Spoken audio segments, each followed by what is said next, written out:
ভুল মানুষকে ভালোবাসা মানে নিজের শান্ত মনটাকে অকারণে অস্থির করে ফেলা। যার কাছে ভালোবাসা ছিল খেলা, তাকে তুমি জীবন ভেবেছিলে গভীরভাবে।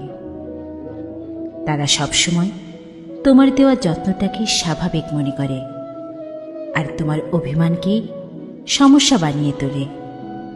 তুমি বোঝাতে চাও, তারা শুনতেই চায় না। তোমার কান্না তাদের কানে পৌঁছায় না।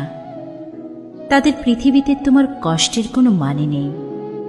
তারা শুধু নেয় ভালোবাসা, সময়, বিশ্বাস, আর দিয়ে যায় অবহেলা আর হতাশা। সবশেষে তুমি শিখে ফেলো, ভালোবাসা সত্যি হলেও মানুষ ভুল হলে সব কিছু শেষ হয়ে যায়। ভালোবাসা ছিল ঠিক, মানুষটা ছিল ভুল।